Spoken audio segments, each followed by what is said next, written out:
So, what would it take to make you leave everything behind, your home, your family, and march thousands of miles to fight a war? Well, in 1095, that's exactly what tens of thousands of people did, kicking off the First Crusade.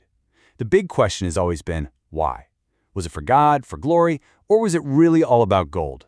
Today, we're going to dig into a pretty controversial idea, that this holy war was actually driven by something a lot more basic: cold, hard economic desperation. To even begin to get our heads around the Crusade, you have to picture the world it came from. And this quote from a German chronicler, Ekkehard of Aura, who was writing at the time, well, it paints a pretty bleak picture. He's talking about a Europe that was on its knees. Forget what you've seen in movies. This wasn't a world of chivalry and romance. For most people, life was just a constant, grinding struggle to survive. And that really gets to the heart of it, doesn't it? When Pope Urban II called for this holy war, who was he really talking to? Was he speaking to souls who were desperate for salvation, or to people with empty stomachs, to warriors with no land and absolutely nothing to lose? Was this a spiritual calling, or was it the ultimate escape plan? Okay, so to understand just how powerful this economic argument is, we first have to appreciate how truly awful life was back then. Let's build the case for why an escape route, and I mean any escape route, would have sounded like a pretty good idea. I mean, just look at this. It was a brutal existence. Your life expectancy was maybe 30 years old. There was a 50% chance your kids wouldn't even survive infancy.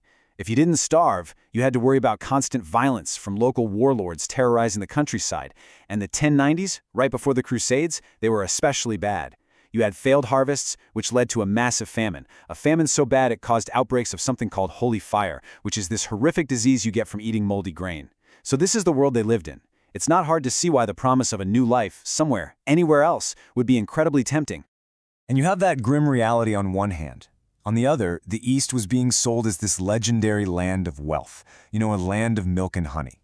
But this promise was especially powerful for a very specific and very dangerous group of men, who were basically the product of a huge shift in European society. And this, right here, this is the social time bomb we need to talk about. It's called primogeniture. See, in places like France, the nobles were changing the rules of inheritance. They used to divide up family land among all the sons. But that just broke up the estates over generations. So they came up with a new solution: give everything to the firstborn son. And you can see how this created a massive problem. Under the old system, Gavelkind, every son got a piece of the pie. It might have been a small piece, but it was something. Under primogeniture, boom, the eldest son gets the whole thing, and his younger brothers, they're left with basically nothing. So what's the result? Well, you suddenly have a whole generation of highly trained, aggressive, ambitious young noblemen with no land, no titles, and no future. They became warriors for hire, mercenaries, and they ended up fueling the exact kind of violence that was making life so miserable for everybody else. For a guy like this, the crusade wasn't just a holy mission, it was the career opportunity of a lifetime. And if you want a perfect example of this land-hungry ambition, look no further than the Normans. These guys were basically the poster boys for conquest, long before anyone had even heard the word crusade. I mean, just look at their resume in the decades right before 1095.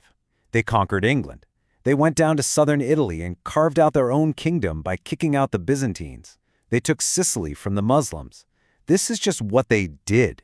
They were professional conquerors, and they were always looking for the next piece of territory. And check this out. We have this amazing quote from someone who was right there watching it happen. The Byzantine princess Anna Komnena looked at the Norman leader Bohemond of Toronto, and she saw right through him.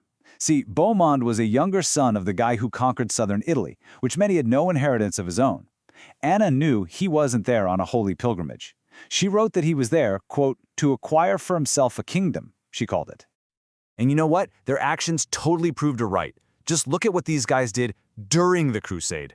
Bohemond, the landless son, he captures the huge strategic city of Antioch and makes it his own personal kingdom.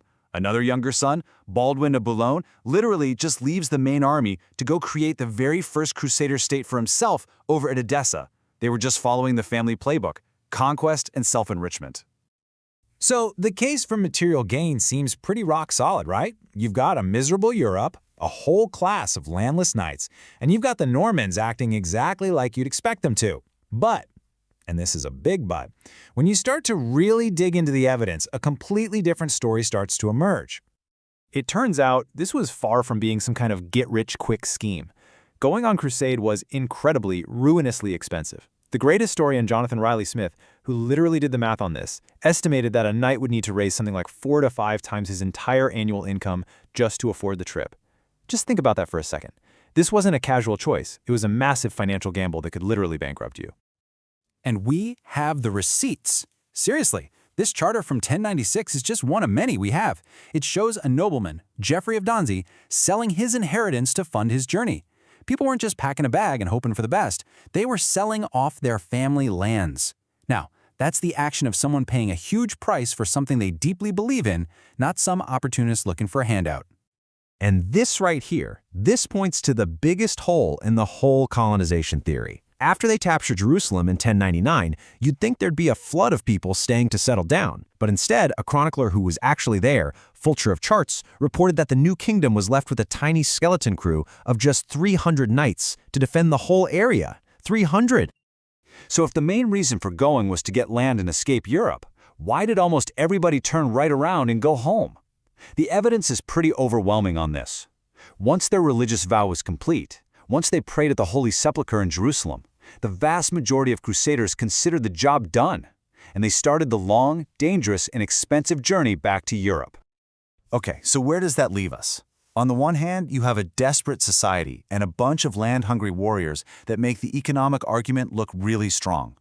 On the other hand, you have evidence of enormous personal cost, and frankly, a lack of interest in actually staying. So how do we square these two totally contradictory realities? Well, when you lay all the arguments out side by side like this, it becomes pretty obvious that there's no simple, easy answer. Both sides have really compelling evidence. The truth can't be found by just picking one column over the other. It has to be somewhere in the mix. You know, the most likely answer is that motivations weren't one size fits all. They were different for different people in different groups. For a Norman leader like Bohemond, who came from this family tradition of conquests, yes, socio-economic ambition was probably a huge driver.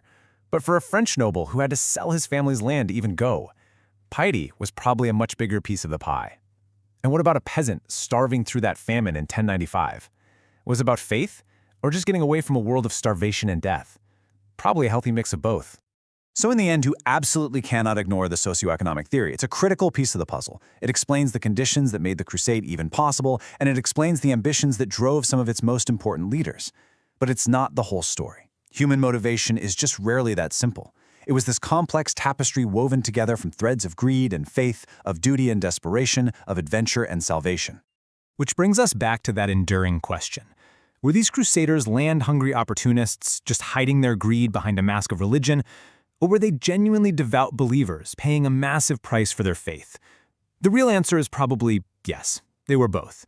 And it's only when we accept that complex, messy, and very human reality that we can get anywhere close to understanding one of the most important movements in all of world history.